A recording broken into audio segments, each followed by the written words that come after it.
WCG 感谢各位对我们的支持。在这个节目最后呢，也会给大家放上《华尔街联报》。《华尔街联报》讨论了习近平怎样还有底气，那如何这个美国的遏制策略如何才能见效，等等等等。那么我是小杨，这位是和平先生，我们在明天的华尔街论坛直播中再跟大家不见不散。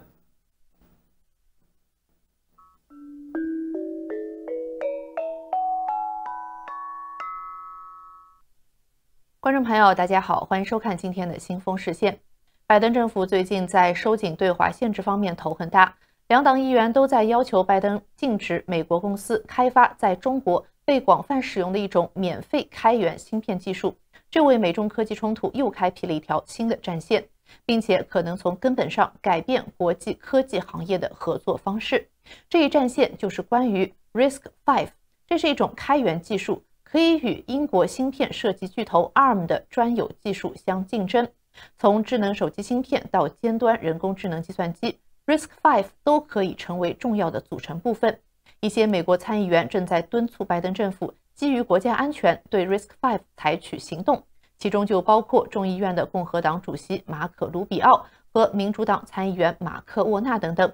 国会议员们担心，北京正在利用美国企业之间开放合作的氛围来发展自己的半导体产业，这可能会削弱美国在芯片行业的地位，并且帮助中国实现军事现代化。这是美国首次考虑对 RISC-V 的开发采取限制。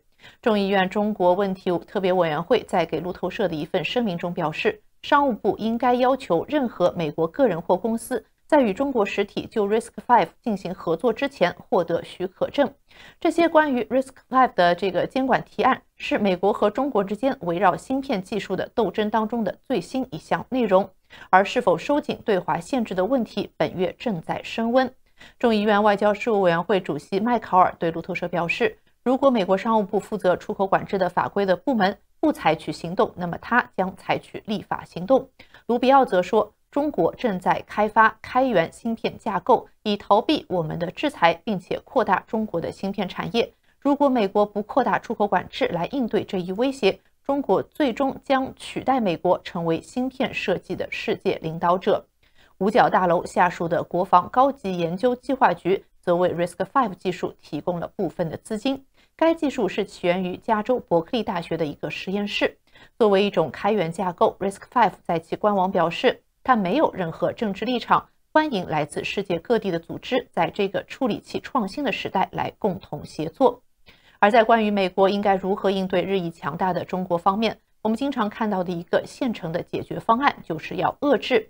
就像我们刚刚提到的，卢比奥等议员的态度就是，一旦看到有任何中国可以利用美国技术的漏洞，就立刻采取遏制措施。那么在冷战时期，美国通过遏制赢得了冷战，使美国能够在不与苏联发生直接战争的情况下遏制苏联的实力。因此很多人就觉得这是一种行之有效的方法，美国应该将它再次应用于当今的竞争对手中国。而外交事务网站最近就发表了一个不同的声音，认为遏制中国是过于自信，并且是具有误导性的。文章的作者是俄亥俄州立大学的政治学教授约翰·穆勒，他著有《战争的愚蠢》一书。他认为冷战时期遏制苏联事实上并不是特别成功，今天对中国也不太可能凑效。当年呢，主要是苏联自身的错误和弱点导致了它的垮台，而就像昨天的苏联一样，今天的中国是自己最大的敌人。因此穆勒认为，现在的关键不在于寻找遏制中国崛起的方法，而是要让陷入困境的中国犯下自己的错误。首先呢，穆勒提出遏制策略本来就是被高估了。它之所以具有威胁性，是因为苏维埃政权内部本身就蕴藏着自身腐朽的种子，而当年这些种子已经发芽，其中包括苏联人民的疲惫、经济发展的参差不齐、难以维持对东欧人民的控制，以及斯大林去世后即将发生的权力转移的不确定性等等。同时值得注意的是，遏制在冷战时期共产主义的3大挫折中几乎没有发挥什么作用，每一次都基本上是他们自己造成的。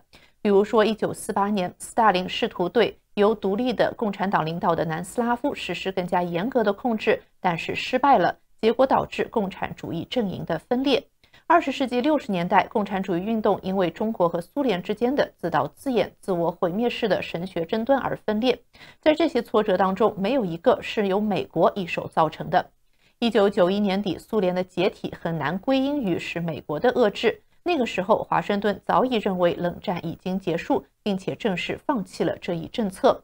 因此，文章指出，苏联体系陷入崩溃，是因为其核心的不足和缺陷，而不是因为外界已经做了没有做，或者说威胁要做的任何事情。那么，不遏制中国的话，美国应该怎么做呢？穆勒提出，耐心是一种美德。在决定是否对中国实施遏制类的措施时，首先可以问一下，中国是否像苏联一样具有威胁性？目前 GDP 总量排名世界第2的中国，似乎确实在国际舞台上拥有一席之地。中国也正在建设自己的军事力量，并且通过“一带一路”倡议向一系列其他国家提供贷款，通过战狼外交利用经济和军事实力来影响其他国家，从而寻求获得巨大的影响力。但是文章指出，中国并没有像苏联那样面临意识形态的挑战，它试图帮助其他专制国家更好地维持对权力的控制，但是这与传播意识形态不是一回事。此外，除了收回台湾以及解决部分边境争端之外，中国没有太多的领土野心。对中国来说，最令人不安的是它日益增长的国内困境，而这一困境很大程度上源于习近平决心将中国共产党的统治置于经济利益之上，由此产生的问题是无穷无尽的，包括腐败盛行、环境恶化、增长放缓、政府政策反复无常、企业效率低下、统计报告造假、人口迅速老化、生产严重过剩、巨大的青年失业率、不断增加的债务、房地产泡沫、不安定的少数民族群体、西方投资者的疏远以及对公民自由的限制等等。3年的疫情也压抑的令人们对共产党的信心和可信度似乎也有所下降。这一变化也可能会给共产党的长期执政带来长期的后果。此外，中国近年来为了被视为大国所做的努力似乎也收效甚微，非但没有赢得那些曾经对他寄予厚望的国家的支持或者顺从，反而令像澳大利亚、印度、印尼、日韩等国家激起了怨恨和戒心。结果就是这些重要的邻国被进一步推向了美国的怀抱。而习近平曾经备受推崇的“一带一路”倡议也正在深陷这个债务的泥潭。向弱小国家提供的贷款支出从2016年的750亿美元已经急剧削减到2019年的40亿美元。因此，穆勒认为，鉴于中国自身的诸多弱点，遏制政策几乎是没有必要。而另一种选择是等待，虽然也需要等待相当长的时间。他说，美国可以奉行这种耐心政策，同时谨慎地尽可能地从中国的经济规模和问题中获取利益。同时，在中国最敏感的台湾问题上，美国应该继续维持数十年来的方法，那就是不挑明立场，只要不说，台湾实际上就是独立的。最后，穆勒教授还说，如果美国可以幽默地欢迎中国加入全球领导者的俱乐部，那也没有什么不可以。如果美国可以宣称自己是一个不可或缺的国家，那么中国为什么就不能有机会沉浸在这种自我感觉良好，但是本质上毫无意义的宣言当中呢？冷战的教训并不是在于持续的遏制对手、削弱对方力量方面的价值，冷战是关于后退、保持冷静，让对手体系中的矛盾显露出来的智慧。坎贝尔曾经在2018年在外交事务网站上的一篇文章中说，美国总是过分地认为自己有能力决定中国的走向。与其重复这种错误的做法，决策者不妨牢记拿破仑的一句格言：永远不要在敌人犯错误的时候打断他。以上就是今天新风视线的全部内容，感谢您的收看。这里是华尔街电视，如果喜欢，记得点赞并且订阅我们的频道。我们下期节目再见。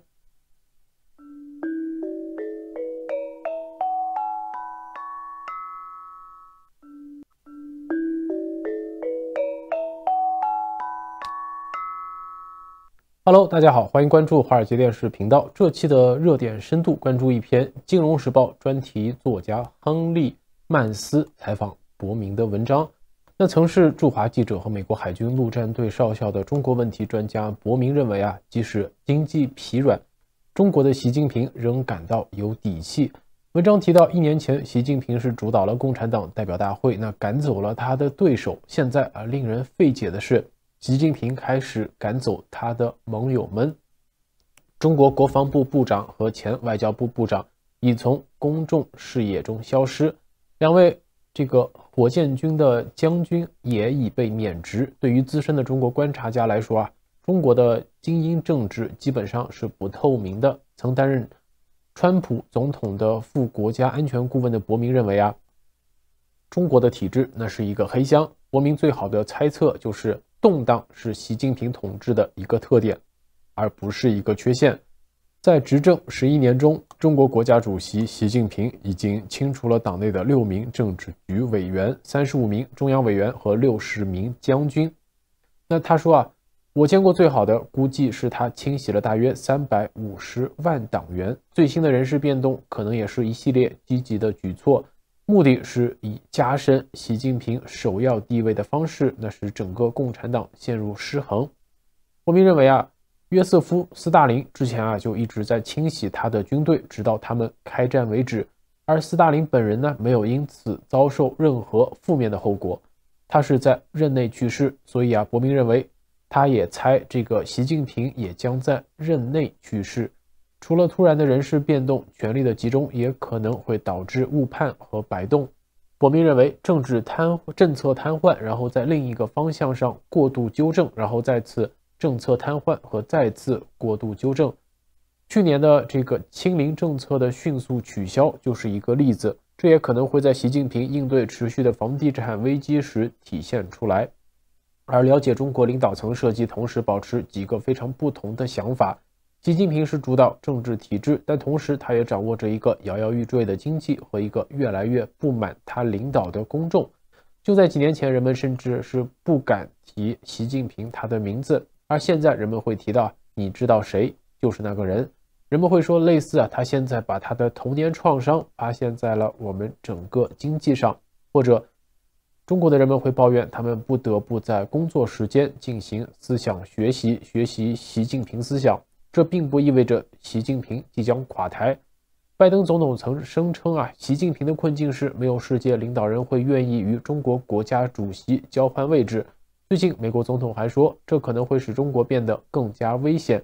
对此伯明是同意这一观点。中国经济的放缓，世界银行现在预测在2024年中国的国内生产总值的增长率仅为 4.4%， 这可能会意味着习近平可以有更有风险的一个胃口，在他享受一些优势的同时，在地缘政治上锁定某些利益。现年50岁的伯明是前中国的记者，也曾是美国海军陆战队的少校，长期以来一直在中国政策辩论的强硬派端。他的分析核心是处理北京防止因台湾问题爆发战争的最佳方式，那就是通过硬实力。他说，硬实力是和平的前提。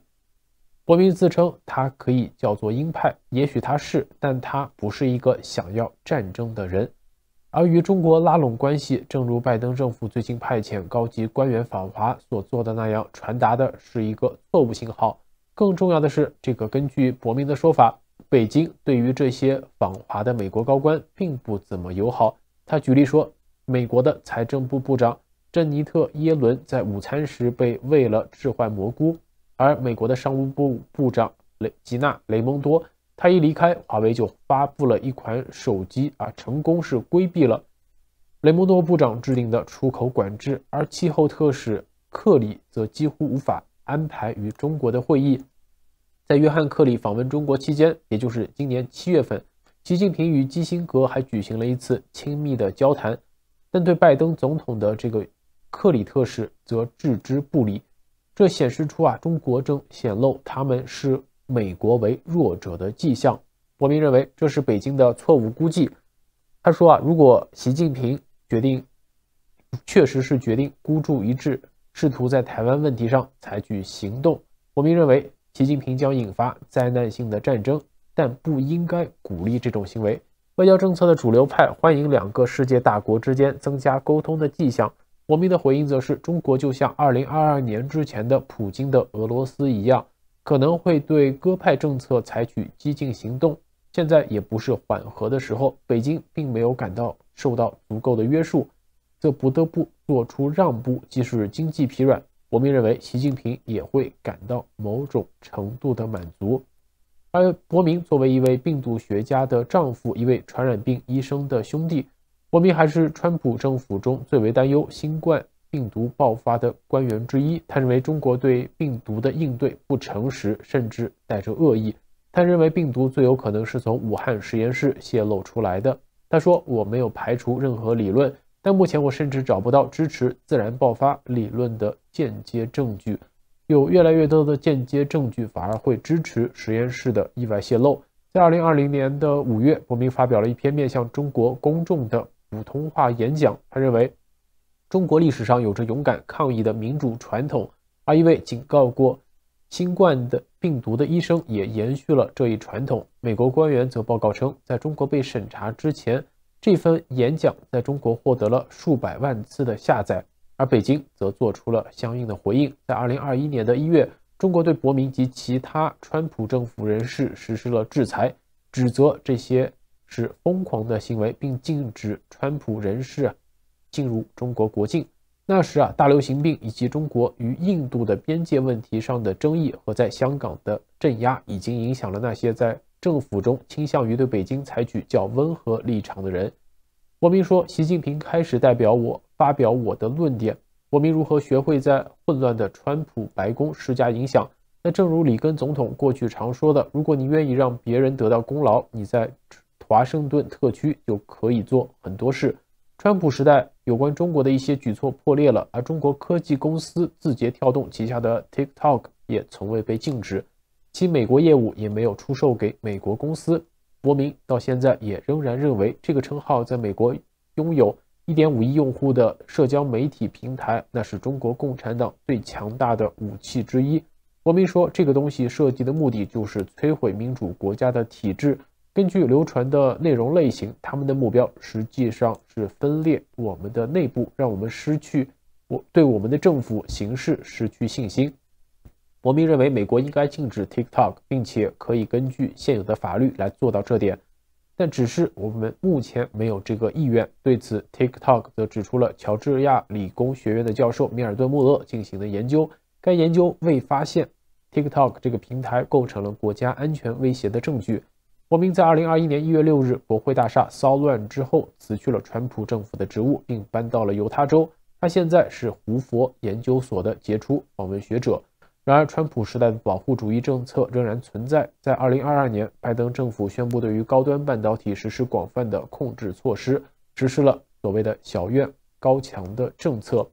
伯明希望政策能进一步扩大范围，包括传统半导体更大的院子、更高的高墙。其他分析人士则对西方是否能在中国拥有的资源情况下保持其技术优势持一种怀疑的态度。华为在几个月前发布的这款智能手机 Mate 60 Pro 搭载了一颗7纳米技术的芯片，这在以前是中国芯片制造商无法做到的。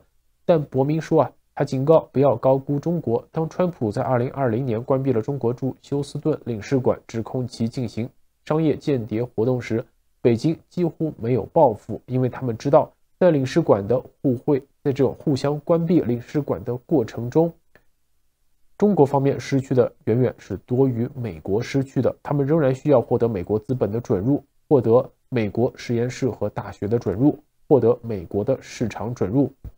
伯明说，中国对我们的依赖远远大于我们对他的依赖。在习近平的领导下，情况变得更为明显。习近平想要把中国变成一个更大的德国，他只是想成为全世界高科技的出口工厂。我们很容易的能挫败这些计划。那么在2024年之后，不同可能的总统下，美国对中国的政策会有怎样的不同？伯明对整体的局势感到一种黯然神伤。他说有时人们喜欢使用减少风险的词汇，因为这听起来更有礼貌。但让我们面对现实，我们正在讨论有序的脱钩，诸如对美国资本流向中国高科技的新限制等事项。川普将恢复关税战，在川普政府下，你将看不到任何机会让中国电动车出口到美国。但共和党候选人之间以及与拜登相比，最重要的差异将是他们对乌克兰以及他们将采取多强硬的对俄罗斯立场的后果。而俄罗斯是北京的关键盟友。那么共产党更喜欢拜登还是更喜欢川普？这里这个伯明就说，川普总统的政府让中国真的感到不安，会让中国最担忧川普连任的因素就是，如果他们相信川普将支持乌克兰、支持北约和支持台湾，如果有候选人在北约、乌克兰和台湾问题上表现出软弱，那么无论是否意味着他们不得不忍受更多的关税，中国都将成为这个首选候选人。即使贸易战拖延下去，一些人希望中美两国可以在一些政治领域，比如气候问题上进行一番合作。而伯明引用了他试图做类似事情的经验，在他看来，北京方面回应的方式是要求在其他问题上获得让步。他说列宁主义体制不寻求促进共同利益，每当你寻求合作时，他们都会将其视为获取在完全不相关的领域对你施加影响的机会。好了，以上就是今天热点深度的所有内容，更多资讯可以关注六度简报网，网址是6度brave.com， 在上面各位可以订阅各类符合您喜好的简报新闻，有免费套餐，也有更加专业的付费套餐供大家选择。今天的视频就到这里，我们下个节目再见。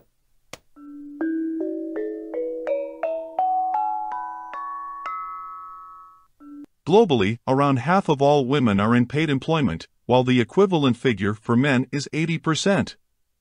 When women work, they usually earn less. Understanding how and why levels of employment and earnings differ between women and men is important for socioeconomic reasons, in both the short and long run, because the issue relates to the most efficient use of society's resources. If women do not have the same opportunity to participate in the labor market, or they participate on unequal terms, labor and expertise are wasted. It is economically inefficient for jobs not to go to the most qualified person, and, if pay differs for performing the same work, women may be disincentivized to work and have a career. By combining innovative methods in economic history with an economic approach, Golden has demonstrated that several different factors have historically influenced, and still influence, the supply of and demand for female labor. These include women's opportunities for combining paid work and a family, decisions relating to education and childrearing, technical innovations, laws and norms, and the structural transformation of the economy. In turn, her results have enabled a better understanding of how and why rates of employment and pay differ between women and men. To achieve these insights, Golden looked back over 200 years. Title 1, In the Rearview Mirror. Over the last few centuries, society has experienced significant political, social, and technological changes. Contemporary industrialized countries have enjoyed steady economic growth since the Industrial Revolution. It would be easy to believe that women's participation in the labor force would follow the same trend, but Golden's research has shown that this is not the case. Looking in the rearview mirror, she has created an understanding of how women's circumstances changed as the economy was transformed from a traditional agrarian economy to contemporary society.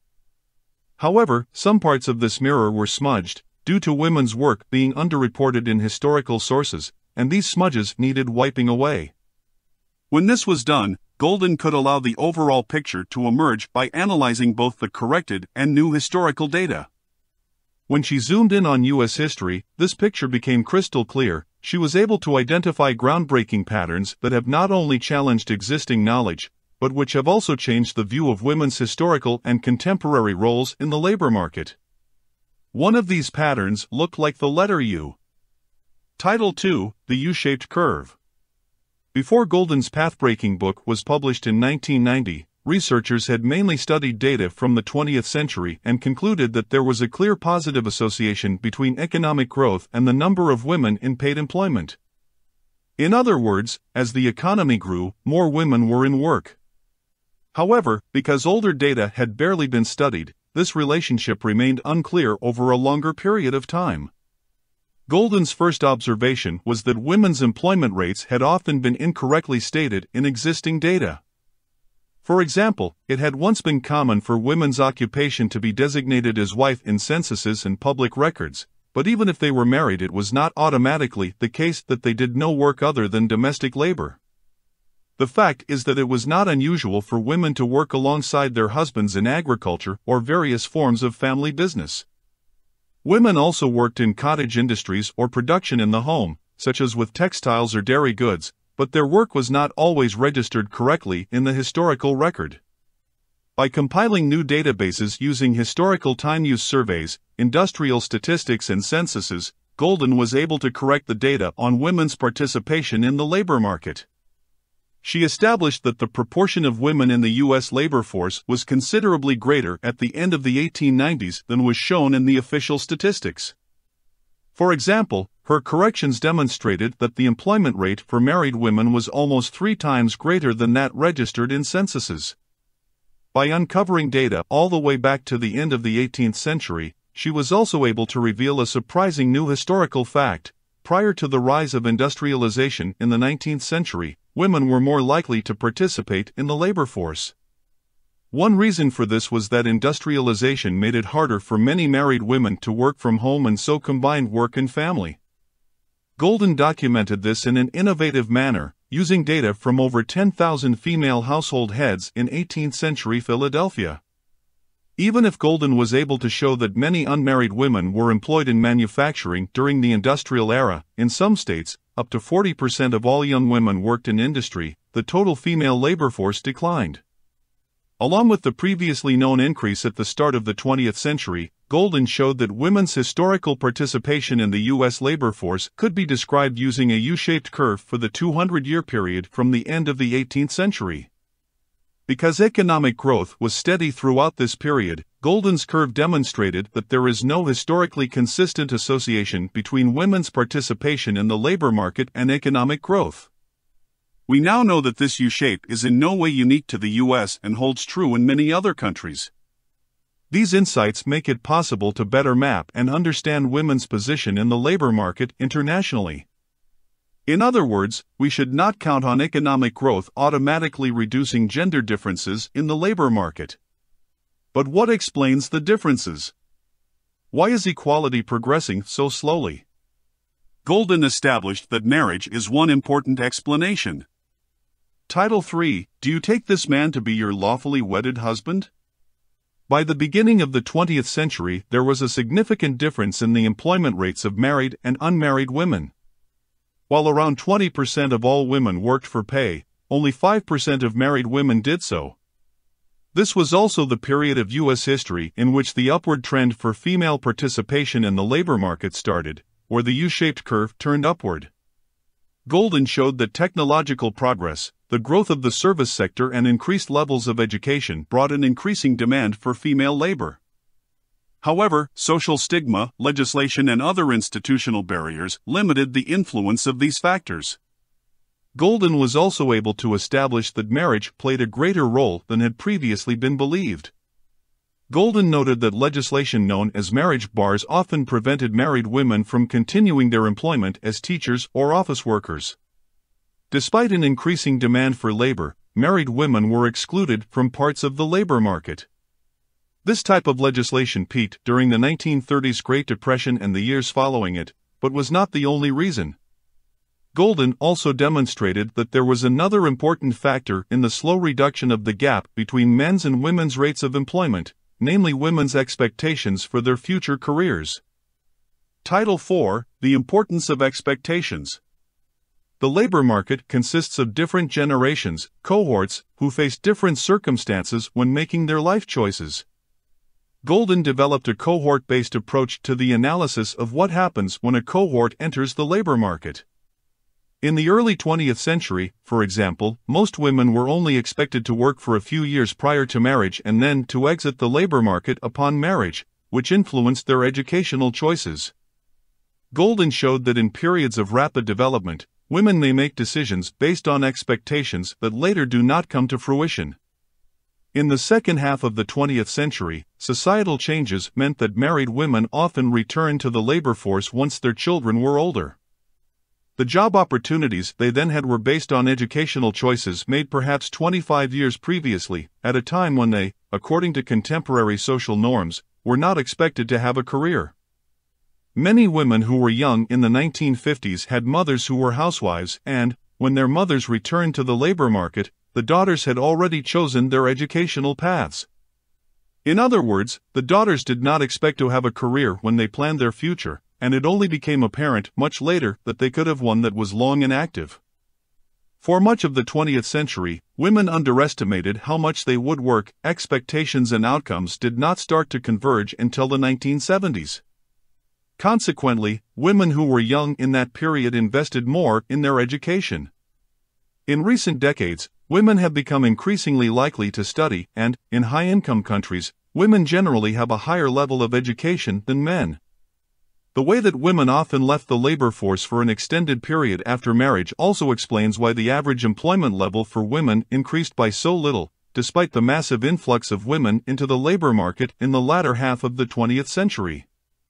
Also, because women who had spent many years at home with their children long comprised a large proportion of the female labor force, the cohort-based approach explains why progress appeared to be slower than it actually was. For example, if participation in the labor market was 20% for one generation and 40% for a later generation, the average participation will be 30%, given that the generations are of equal size, despite labor market participation actually doubling between these two generations. However, even if changing societal norms, new patterns in the labor market and increasing levels of education influenced women's level of employment, more recent innovations have fundamentally changed their opportunities for both planning and having a career. One of these innovations was a tiny pill. Title V: The Power of the Pill. Women's labor market expectations changed at the end of the 1960s, when the pill was introduced, an easy-to-use family planning and contraceptive method women could independently control. By utilizing the fact that young women could access the pill in different years in different U.S. states, Golden and her co-author Lawrence Katz demonstrated the power of the pill. Golden found that the pill resulted in women delaying marriage and childbirth. They also made other career choices, and an increasing proportion of women started to study economics, law, and medicine. The affected groups were those born in the 1950s, who thus had access to the pill when they were young. In other words, the pill meant that women could better plan their future and thus also be clearer about what they expected, giving them entirely new incentives to invest in their education and careers. Even if the pill influenced both educational and career choices, this did not mean that the earnings gap between women and men completely disappeared, though it has become significantly smaller since the 1970s. To understand how the earnings gap changed over history, Golden once again decided to look in the rearview mirror. Title VI: Historical Earnings Gaps. Golden began by compiling statistics from a range of sources, producing the first long series on the pay gap between men and women. Using materials that covered 200 years, she was able to demonstrate that many historically important structural changes in the labor market actually benefited women, long before the issue of equality was a priority. The gender earnings gap lessened significantly during the Industrial Revolution, 1820 to 1850, and when demand for administrative and clerical services increased, 1890 to 1930. However, despite economic growth, increasing education levels among women and a doubling in the proportion of women working for pay, the earnings gap essentially stayed the same between 1930 and 1980. Using these statistics, Golden was also able to show that the pay discrimination, the pay differences that cannot be explained by observed differences in factors such as productivity, education, and age, that affected women increased significantly with the growth of the service sector in the 20th century. Prior to this, women usually worked in sectors where pay was based on piecework. Workers in these types of industries, whether male or female, were paid in relation to their productivity. Between the end of the 19th century and 1940, the pay difference between men and women that can be attributed to discrimination increased from 20 to 55% in the manufacturing industry. In other words, pay discrimination increased, somewhat surprisingly, at the same time as the earnings gap between men and women decreased. One reason for this was that piecework contracts were increasingly abandoned in favor of pay systems based on a monthly wage. Golden showed that in association with the introduction of modern pay systems, employers tended to benefit employees with long and uninterrupted careers. Expectations thus played a role not just for potential female employees but also their potential employers. Title 7, The Parenthood Effect. We can now see that the earnings gap between women and men in high-income countries is somewhere between 10 and 20%, even though many of these countries have equal pay legislation and women are often more educated than men. Why is this? Golden attempts to answer precisely this question and, among other things, succeeds in identifying one key explanation: parenthood. By studying how differences in income between men and women changed over time, Golden and her co-authors, Marianne Bertrand and Lawrence Katz, demonstrated in an article from 2010 that initial earnings differences are small. However, as soon as the first child arrives, the trend changes. Earnings immediately fall and do not increase at the same rate for women who have a child as they do for men, even if they have the same education and profession. Studies from other countries have confirmed Golden's conclusion, and parenthood can now almost entirely explain the income differences between women and men in high-income countries. Golden showed that this motherhood effect can partly be explained by the nature of contemporary labor markets, where many sectors expect employees to be constantly available and flexible in the face of the employer's demands. Because women often take greater responsibility than men for childcare, for example, this makes career progression and earnings increases more difficult. Tasks that are hard to combine with part-time work also make it more challenging to maintain a career for the person in the household, usually the woman, who chooses to reduce their working hours. All these factors have far-reaching consequences for women's earnings. Title 8, A Glimpse of the Future. By trawling through the archives and compiling and correcting historical data, Golden has been able to present new and often surprising facts. She has also given us a deeper understanding of the factors that affect women's opportunities in the labor market and how much their work has been in demand. The fact that women's choices have often been, and remain, limited by marriage and responsibility for the home and family is at the heart of her analyses and explanatory models. Golden's research shows that the differences between women and men in the labor market are determined by diverse factors during the various periods of societal development. Policymakers who want to affect these differences must first understand why they exist. Investments in information and education, or legislation that removes institutional barriers, may have a significant effect for a certain time, particularly if women's career expectations and educational levels lag behind those of men. However, the same investments probably have a limited effect in societies where women already have high levels of employment and are perhaps more highly educated than men. For example, we know that it is not enough for women to be educated on the same terms as men. The earnings gap between men and women remains. The opportunity to plan and finance a return to the labor force after having children, or to work more flexibly, may be of greater importance. Golden's studies have also taught us that change takes time, because choices that affect entire careers are based on expectations that may later prove to be false. U.S. history and similar developments in many other high-income countries show that change can be hidden for decades in the aggregated statistics, because a new behavior does not initially have a significant overall impact. Major changes in the labor force can only occur over relatively short periods of time when groups that adopted the new behavior in the labor market start to reach middle age and affect the career choices of younger women. We know all this thanks to Claudia Golden's research. We also know that her insights reach far outside the borders of the U.S. and that similar patterns have been observed in many other countries. Her research brings us a better understanding of the labor markets of yesterday, today, and tomorrow.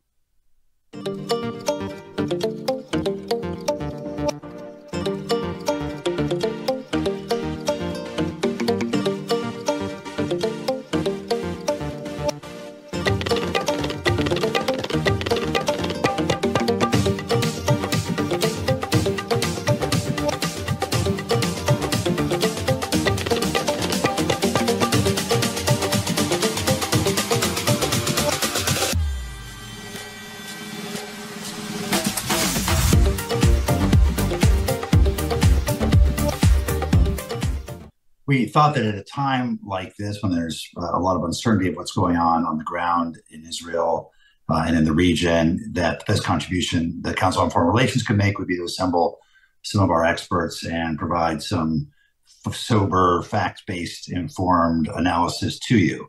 That said, we're clearly in just the first phase of a tragic crisis, and it's possible it will spread, last for some time, and result in significant loss of human life. The implications for Israel, its relationship with the Palestinians, and the dynamics of the region are no doubt profound. And we're fortunate to have some of the world's leading experts who happen to be fellows here at the Council on Foreign Relations to help us make sense of it all. So let me start with Martin Indyk, if I can. Martin, how will this play out? Will it escalate and spread to Hezbollah elsewhere?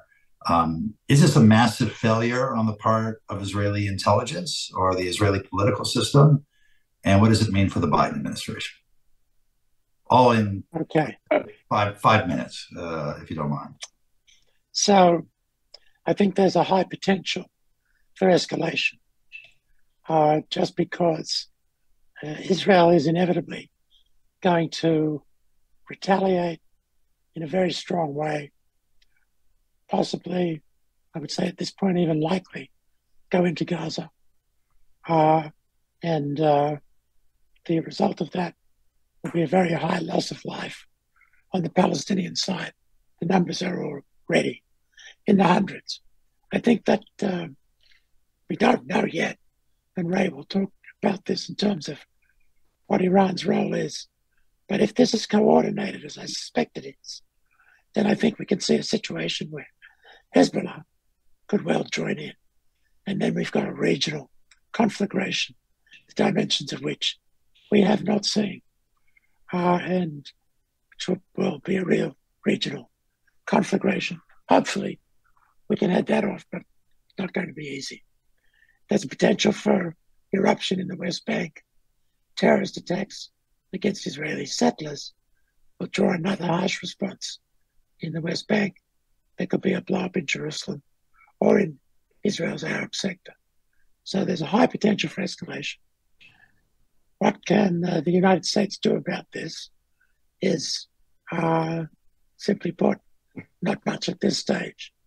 I think President Biden's instinct is to put his arm around Bibi Netanyahu, reassure him of American support, and try to encourage some restraint. Well, that's likely to fall on deaf ears at this point. But we have an interest, the United States has an interest in calming things down as quickly as possible. That is not Israel's interest at the moment. Its interest is to reestablish deterrence. And for that, it intends to extract a very high price, I believe. What happened here? Total system failure. It was complete surprise, hard to believe, given the way that Israel has penetrated all forms of communication in Gaza. Failure to prepare, failure to have troops along the border, failure of the fence along the border that they paid billions of shekels for, failure once the Hamas infiltrators came across, grabbed Israeli civilians and soldiers, failure to capture them. They went back into Gaza without being apprehended. It is hard to explain, but it is the combination of that with the sense that this was a dysfunctional government of the far right that placed greater emphasis on protecting settlers in the West Bank than it did on protecting kibbutzniks on the border with Gaza, has the potential to be very explosive politically in Israel. Thank you. Ray, what is Iran's involvement in this? Is it, as Martin said, likely to lead to a coordinated and expanded conflagration with their clients of Hezbollah in the north? And what does it mean for the agreement we just signed with Iran and any further negotiations? Thanks. I feel qualified to speak on this because last night I took my son to watch the film Golda. So right on target. In the past week, actually, Iran's rhetoric on this issue has escalated. Even the leader gave a speech on last week sometimes when he essentially suggested that any country that wants to normalize relations with Israel should understand that is normalizing relations with a country that's unlikely to exist for a very long time. And there have been visits by various Hamas officials and so forth, and even Hezbollah officials to Iran.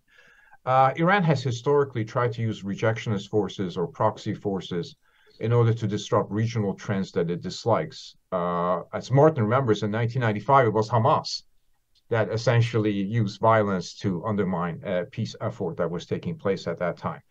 There are operational links between Iran and Hamas, certainly on military level. Hamas itself is sort of an independent agent. Whether they required Iranian permission, I think Iranians were provided some foreknowledge that this was going to happen, and they were enthusiastically supportive of it, as they are today. Throughout the country, they're holding rallies supporting the Palestinians. Various members of the Iranian officials have come out, including Rahim Safavi, the military advisor to the leader and the former head of the Revolutionary Guard, suggesting that this is an important turning point for the Palestinians, and the objective should be destruction of Israel. In that sense, there certainly is an effort to engage in further escalation of this conflict. I don't think the Iranians will have any problem with this conflict escalating along the north, as Martin suggested. Whether Hezbollah will do so, it has to do with a lot of different operations and a lot of different perspectives that Hezbollah brings to this table. But the escalation of this conflict has not in any way disturbed them. As a matter of fact, I think they're looking forward to it. Because to the extent possible, it at least retards the process of normalization between Israelis and the Saudis, which I have to say, in my opinion, was always a little bit far-fetched. I don't think all the angles were coming together. In terms of what this means for Iran, the negotiations that just took place, that the prisoner exchange and the transfer of $6 billion, one of the administration's objectives, I think, over the year has been to try to de-escalate tensions in the Middle East. The peace process between Israelis and Saudis was a means of de-escalating tensions. The deal with Iran was not just about prisoner release, but establishing some kind of a process that could potentially de-escalate the conflict between the two states. I have to say, I see no indications that Iranians are actually interested in de-escalating the conflict. They're shipping arms to Yemen. They are certainly involved at some level with this outburst in the Palestinian-Israeli arena. And in that particular sense, and even their nuclear program is advancing. According to IAEA reports, even the level of 60% enrichment went up by 7%. So in that sense, they have no interest. They have demonstrated no particular interest in reduction of tensions, either in bilateral relations with the United States or in their regional activity as such. President Raisi, in his visit to New York, certainly did not betray any intention of reduction of tensions at all. So a chaotic region where Israelis are at odds with the Palestinians, where there's conflict, where there's tension, when there is even wars, mini wars, and so forth, has never been inconsistent with the way they view the strategic environment.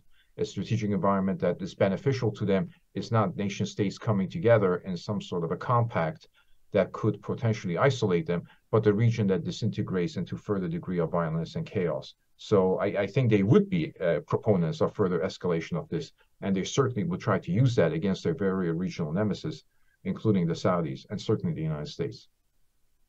Thanks, Ray. Stephen, maybe you can comment further on what this means for regional dynamics, the negotiation between the Saudis and Israel. Is that done now? Is it over? As well as what does it mean for Israel's nearest neighbors, including Egypt, and Egypt's role in monitoring things coming in and out of Gaza and the like? Well, thanks very much, Mike. Before I get into that a little bit, I just want to underline one data point on Ray's topic and the Iranians. This past spring, the leader of the Al-Quds Force, so the Islamic Revolutionary Guard Corps, convened meetings in Beirut with Hezbollah, Hamas, and Islamic Jihad, and he encouraged these groups to work together over a period of time to attack the Israelis. So this could portend the widening of the conflict and include something in the north as well, given what we know about what the Iranians have been doing. And as Ray pointed out, the supreme leader has been particularly active in social media, saying that the time is up for Israel. Now, as far as Israel's Arab neighbors go, there is a normalization dynamic that is underway between Israel and Saudi Arabia that was happening on its own. And it doesn't strike me that this episode will necessarily bring it to a grinding halt. After all, the Saudis have indicated their ongoing frustration with the Palestinians in the Palestinian arena. I think whether this comes to an absolute halt will really depend very much on how the Israelis respond in the Gaza Strip. And I think if Martin is correct, and I think he's likely to be correct, that we are going to see a rather significant operation from air, land, and sea that costs many, many, many lives. I think this dynamic of normalization will likely slow down or come to a halt, at least for a period of time. It's also not lost on anybody that the pieces weren't all covered. You have significant opposition here in Washington among the president's own party to it, and actually among the current Israeli government, which, quite honestly, I see having a hard time surviving much longer beyond this crisis, but that nevertheless wasn't. All of the relevant actors there weren't as interested in normalization as perhaps the prime minister and the foreign minister. Now, as far as other actors go, the Jordanians had issued a statement calling for de-escalation. They're obviously worried about violence in the West Bank. The Qataris, who have a representative in the Gaza Strip who deal with the Israelis on a regular basis, issued a very tough statement that was unhelpful, placing the blame squarely on the Israelis. The interesting piece of this, the most interesting piece of this, will be Egypt, of course, coming on the heels of the revelations that Egyptian intelligence was involved in bribing the now former chairman of the Senate Foreign Relations Committee over Egypt's military aid, and the now chairman of the Senate Foreign Relations Committee vowing to block a significant portion of that aid. It is and has long been an Egyptian mission to help maintain stability in the Gaza Strip and peace between Israel and Hamas. And when that failed, it has long been Egyptian intelligence mission to go into Gaza, knock heads together, and try to de-escalate the situation. I think the problem for the Egyptians at the moment, although they will hold themselves out to be helpful, is that the Israelis are going to have to be given a lot of room and a lot of time, given the damage that Hamas has done and the casualties in Israel. So I think the Egyptians won't get any opportunity to do much in the short term. Thanks. Thanks, Stephen. Let's open it up. Questions from the participants, reporters. We'll take the first question from Barbara Usher. Thank you. Barbara Usher from the BBC. Could you talk a little bit about where you see U.S. policy going on this? Obviously, there's a sort of standard response with the short-term Gaza wars, but in the context of the Biden administration in particular, which has had these tensions with the Netanyahu administration over the aggressive settler policy, but even more so in a way over the judicial overhaul. And then also maybe a bit about the dynamics within the United States. You've had these kind of unusual episodes, this letter by academics saying that that Israel should be called out for apartheid policies recently. Even somebody like Ambassador Kurtzer talking about limiting aid. I think this was also very much triggered by the domestic Israeli scene. But if you could just maybe give us some pointers about where you think the U.S. policy will go and how this war has perhaps changed or altered or whatever the trajectory of it. Thank you. Martin, you want to take that one? Sure. So if this was a shock and a surprise to Israel, it's certainly a shock and a surprise to the Biden administration, which relies heavily on assessments from Israel about what Hamas is up to. The Biden administration's approach to the Middle East from day one has been to calm things down, quote unquote. That's their first priority. And as we can see, that's not happening. So it's a major challenge to them, which can have a knock-on effect, as we've already discussed, in terms of its broader efforts to form a strategic security framework with Israel and Saudi Arabia. Israel, the militarily most powerful country in the region. Saudi Arabia, the economically most powerful country in the region. They present two anchors of an American offshore balancing approach to maintaining stability, while the United States focuses in Russia, Ukraine, and China in Asia. That's the strategic conception. It's out the window now, for all the reasons that have already been discussed. So what do you do in that situation? The instinct is to go back outside, pick up your assumptions and bring them back in. Try to calm things down again. That's not a bad instinct, but it's not going to provide anything but a temporary reprieve, even if they can get it. So they have to begin thinking about a broader way to stabilize the situation. Having said that, nothing really lends itself to a positive approach. Hamas is intent on Israel's destruction. It benefits from instability, just like Iran does, as Ray said. The Israeli far right-wing government is not interested in doing anything with the Palestinian Authority, the moderate side of the Palestinians, let alone dealing with Hamas. So I think, and the Palestinian Authority itself has no legitimacy. So the United States really has very little to work with here, except to try to work with Israel, Egypt, Jordan, Qatar, our other allies in the region, to come together to try to just put a lid on this and worry about where it goes from there afterwards. But Israel and Hamas have had 5 rounds in something like more than 10 years of the same kind of scenario. And every time it ends with calm restored. The Israelis think deterrence is restored. And a modus vivendi is struck with Hamas informally, and it lasts until the next time. At a certain point, the United States needs to say, enough, we have to find a more stable and permanent solution. But it's very hard to get there from here. Megan, next question. We'll take the next question from Amar Manhadi from USA Today. Hey, it's actually from the Associated Press, but thank you for taking my question. If you could just the shock of the massive intelligence failure that seemed to happen and the impact that this has for Netanyahu domestically. And I was also interested in hearing your all's thoughts on, was Israel caught off guard or in a weak position as a result of the judicial overhaul and all the internal debate on that? Do you see that as having any impact on this moment? Thank you.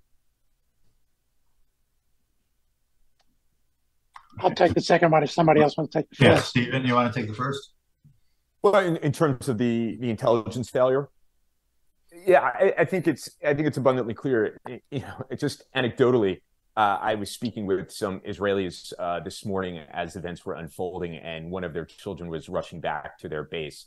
And the only thing that she could say as she was heading back to her base was that it was a massive intelligence failure across the board.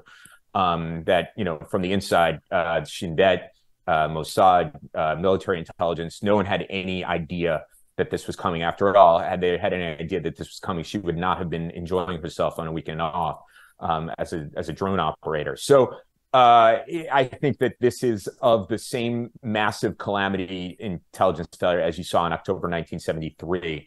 And when all is said and done, there'll be yet something that echoes the Agranat Commission, which looked into the intelligence failures of the 1973 war. Can I just say one thing because I have looked at issues of intelligence failure in other episodes. Once there's a commission is going to be established, as Stephen suggested, all governments after a disaster do a commission to figure out what happened. And you will see in those analyses that information was available about this sort of a thing coming up. And the question is not so much the lack of information being available regarding Hamas mobilization, is how was that information interpreted and why did senior political officials ignore it? Because in almost every case of intelligence failure, and I have looked at particularly in the 1979 Iran Revolution, there is a lot of information available about impending problems. But somehow that information is not digested by political leaders in a timely, effective way, and they turn around and immediately say intelligence failure. So, domestic politics? Yes. The division that was created in Israel by the judicial reform efforts of this far-right government, I think it's pretty clear, was a huge distraction, in particular for the army, where you had thousands of reservists saying they would not serve, and pilots who the Air Force operates on a reserve system saying they would not serve. And I think that roiled the IDF in a way that was, I think we'll discover, was a huge distraction. Secondly, with Ben Gvir, the Minister for so-called National Security, harassing the Prime Minister, the police, and his partner, Bezalel Smotrich, harassing the military about providing protection for settlers in the West Bank. There appears to have been a build-up of Israeli regular forces in the West Bank to protect the settlers. And that may be, I emphasize maybe, the reason why the border towns and kibbutzim along Gaza were left unprotected in this situation, which is otherwise very hard to believe that it could happen. Certainly, the protest movement, half of Israel basically, has now jumped to the conclusion that that is what happened, that the preoccupation with protecting and promoting the settlement enterprise caused a distraction from kibbutzim and town dwellers along the border to settlers in the West Bank. I think beyond that, there's been long now a sense of the dysfunction of this far-right government.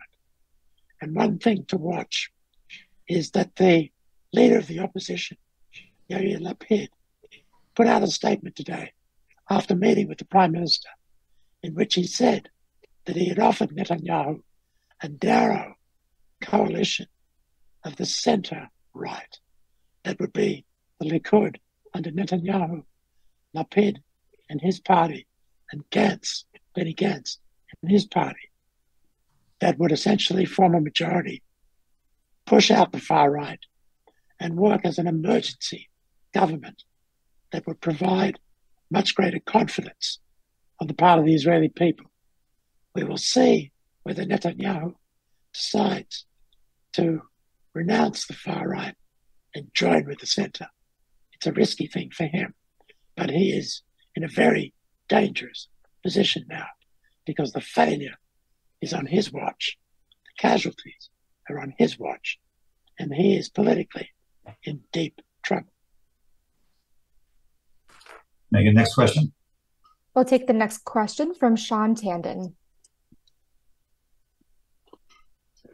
Hey there, thanks for doing this call. It's sort of a basic question, but I was wondering what do you think of the timing for why Hamas did this? What are the factors? I mean, could the Saudi-Israel normalization prospect be enough that they wanted to reframe the narrative, put the interest back on the global interest back on the Palestinian issue? Is it also because of the anniversary of the Yom Kippur War? What do you think the factors are there for Hamas? And also, maybe this goes to Ray's point, the role of Iran. To what extent do you think there's coordination in this? I mean, obviously, there's moral support. To what extent do you think, or insofar as we know, is there actually a coordinated approach between the clerical government in Iran and Hamas? Thanks. I can take the second part of. Go ahead. Please go ahead. Okay, I can take the second. Go ahead. In terms of coordination, there is coordination between Hamas and Iran at operational level, at political level, at all levels. And we see the munitions that they use, the Hamas and the origins of those munitions, particularly missiles and so forth. The question that remains unknown is whether this particular operation was instigated by the Iranians. That is something I am uncertain of. Certainly, they would have ample evidence for doing so. But Hamas on these issues has historically acted, as I mentioned, as an independent actor, and has made its own decisions about when and how to engage the Israeli state.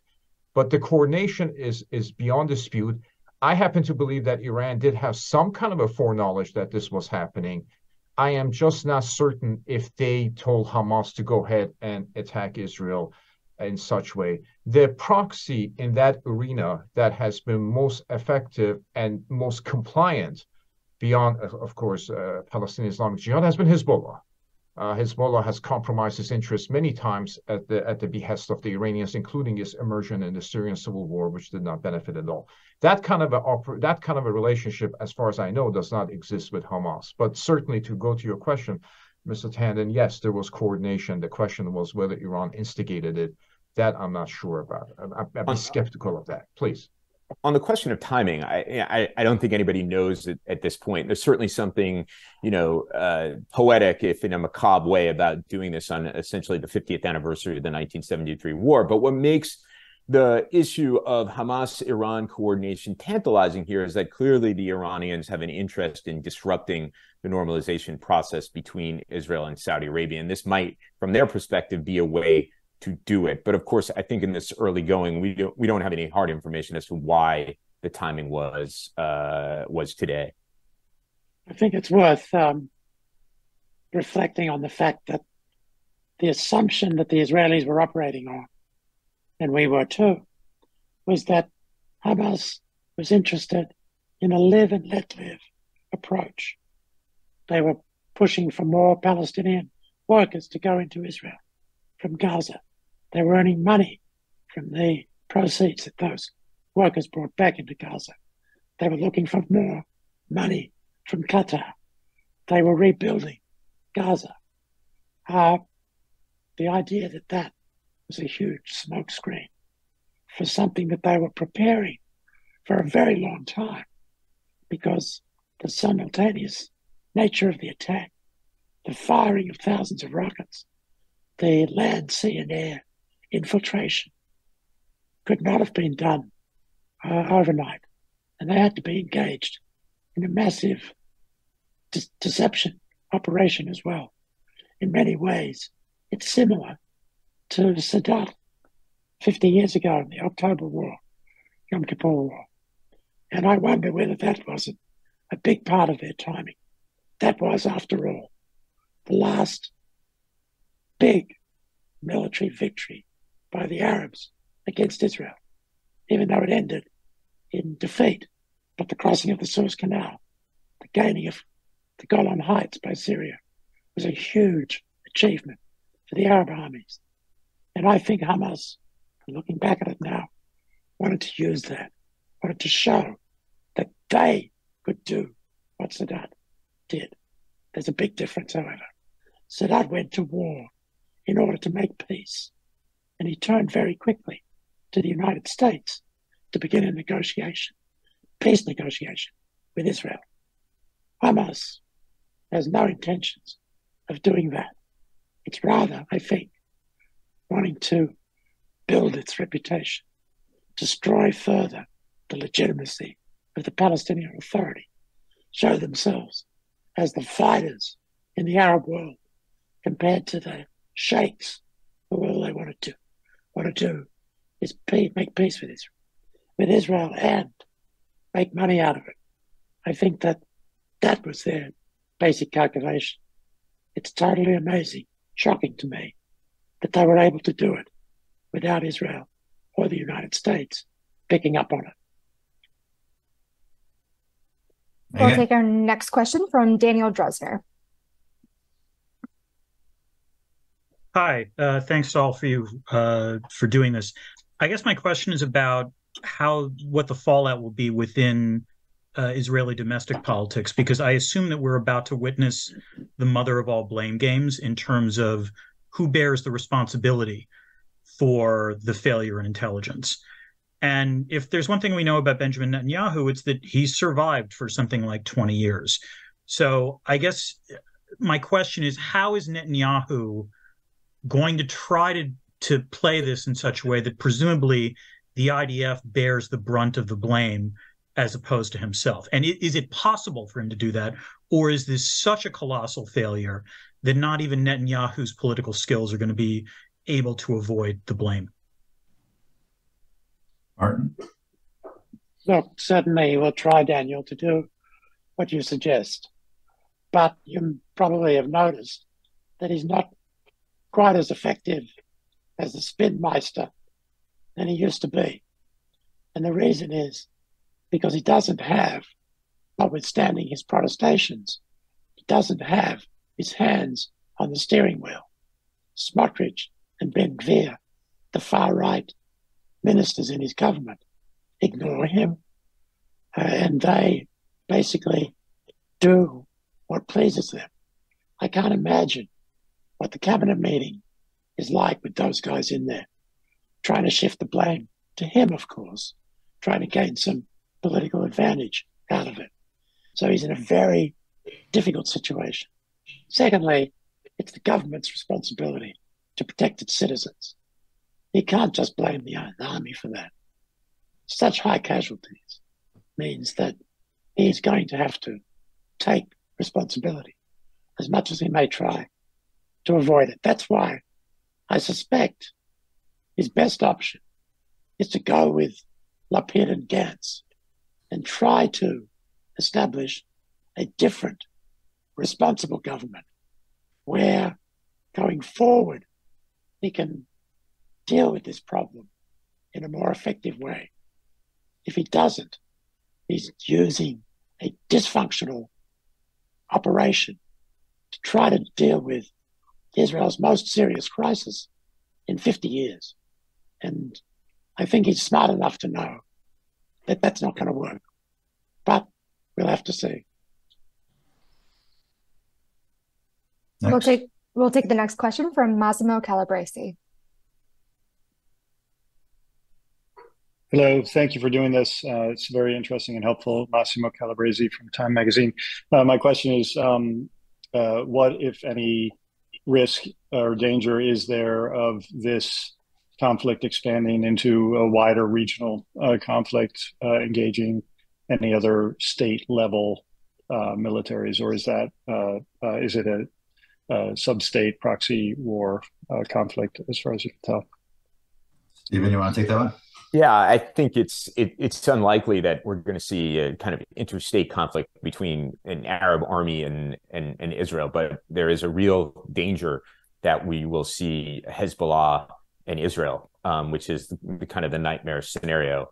And as I mentioned before, and as Ray has also mentioned, the idea of Iranian coordination raises the prospect of the potential for the North to get violent as well. There have been sporadic press reports today of infiltrators from the North trying to make it into Israel. That's been an ongoing problem in the North for many months now. But now that there is a very significant conflict going on in the South, it's something that I think everybody should be on the high alert for.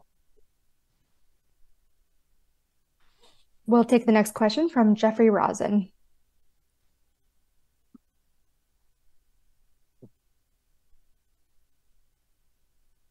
Sorry, I have difficulty unmuting. What are the implications for Saudi Arabia in all of this? It would seem to me that the achievement of Vision 2030 depends to some degree, maybe to a large degree, on stability in the region. This is a very destabilizing event. What leverage they have and how might they use it to affect an outcome? Or in fact, is some of this as directed at them for trying to achieve stability in the region as it is against Israel? Let me start out, and then others can join in. I think, Jeffrey, you've hit on two of the important points here. The first is that the Saudis were a target. I think it's clear that an effort to undermine the normalization dynamics that are underway in the region, the Iranians have been clear about that. And Hamas obviously doesn't stand to benefit from the normalization of relations between Israel and Saudi Arabia. You're also quite right that the Saudis really do need regional stability in order to achieve the full, all of their, broad Vision 2030.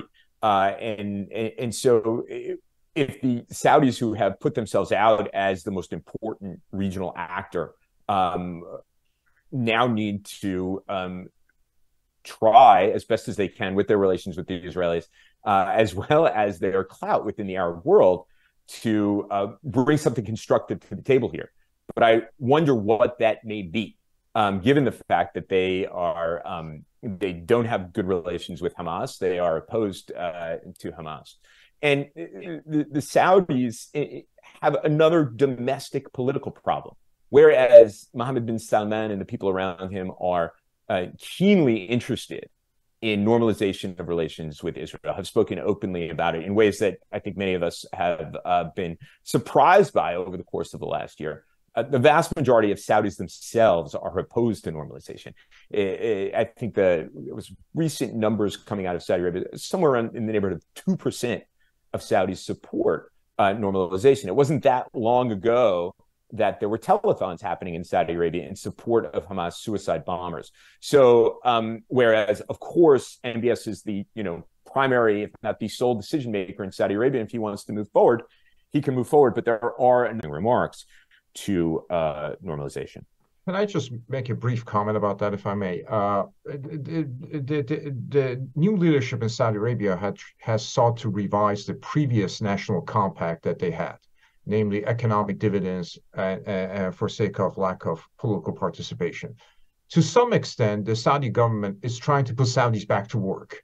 It's making demands on the Saudi citizens in terms of taxation, in terms of participation in the workforce, in terms of actually burdening everyday activities. And what it offered them is cultural and social liberalization.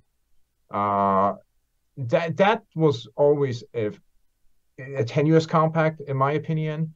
I've seen a predecessor of that in Iran in the 1970s. And then normalization of Israel, which, as Stephen suggested correctly, has really no support within the Saudi community or for the larger Arab community.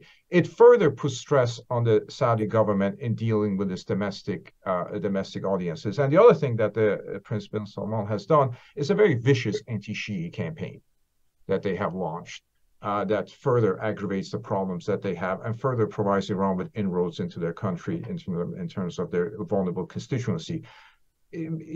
Trying to change the national compact within the Saudi Arabia, trying to change Saudi regional position, trying to refashion the Saudi economy. These are extraordinary things to do if you take them one at a time. If you do all three at the same time with this degree of alacrity, it can be destabilizing. Speed kills, and this is a really an extraordinary experiment, whose conclusion at this point remains uncertain, but certainly there are reasons to believe that it will be stressed in the coming weeks and months and years. Can I just add one thing here that's worth watching? This war, of course, is taking place at a time when social media has kind of gone wild. And the killing of Israelis and Palestinians is now being broadcast not just on CNN, but through the various social media channels, videos. Who knows whether they're doctored or not. But this is going to, and the Saudi people are very connected in terms of the internet. The videos that will come out of Israeli retaliation in Gaza is going to exacerbate the anger in the Arab world, and I think particularly in Saudi Arabia. And this is going to be very hard for Mohammed bin Salman to control. We'll take our next question from Mark Goldberg. Hi, it's Mark Goldberg with Global Dispatches. Thank you all. This has been super valuable. Do you foresee any sort of domestic political pressure within Israel to strike Iran directly? And are there scenarios you might envision in which Israel might launch, kinetic military action against Iran?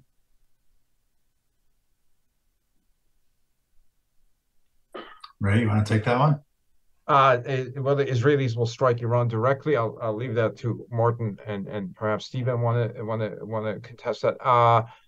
I'm not sure if I see direct Israeli incursion into Iran itself, although the Israelis have been very effective at various operations within Iran. So I can see them targeting individual Iranians within that respect. But in terms of actually precipitating an interstate conflict between the two, I don't see that. But I don't know what kind of a pressures Prime Minister Netanyahu is going to be in. And I'm not sure how he will react to those pressures. Martin suggested that coalition government is one way out. Interstate conflict is the other way out. So I'm not quite sure how he would respond to the domestic pressure he's getting. If there is an Israeli attack directly and in a manner that's directly traced to them, then I think the Iranians would have to respond. So I think. Go ahead. Sorry. No, please go ahead. Look, Israel has its hands full at the moment. It's got to worry about 40 hostages, Israeli hostages in Gaza.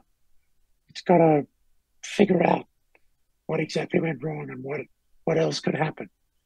To start a war with Iran at this stage is, I don't think, an option. Would they launch targeted attacks on high-value Iranian targets, even regime targets? I do think that's possible. But I think for them, it's going to be first things first. And if they can avoid Hezbollah coming into this war, they will want to do that. Hezbollah has 150,000 rockets. If they start firing them into Israel's main cities, this is going to be a regional conflagration before long. And so I think they're going to be a little careful about that. And the United States is going to be encouraging them to try to calm it down rather than escalate. But I wouldn't rule out at all the possibility that they will start to organize attacks on Iran as a retaliation that are pinpoint, disavowable, but clear that this is punishment for Iran's role. Yeah, I just want to add very quickly that the kind of direct violence, the direct kinetic activity against the Iranians is virtually certain to invite a second front from the north. And as Martin said, that's something that the Israelis clearly want to avoid. So we'll see more of the kind of shadow war that the Israelis and Iranians have been prosecuting against each other rather than some sort of dramatic direct confrontation. We'll take our next question from Janet Rothed. Hi, I'm from Citibank. Spend a lot of time thinking about the interplay between geopolitics and cybersecurity. So two interconnected questions here. Are there any cybersecurity considerations associated with this event? And what's your assessment of Hamas's cyber or information warfare capabilities?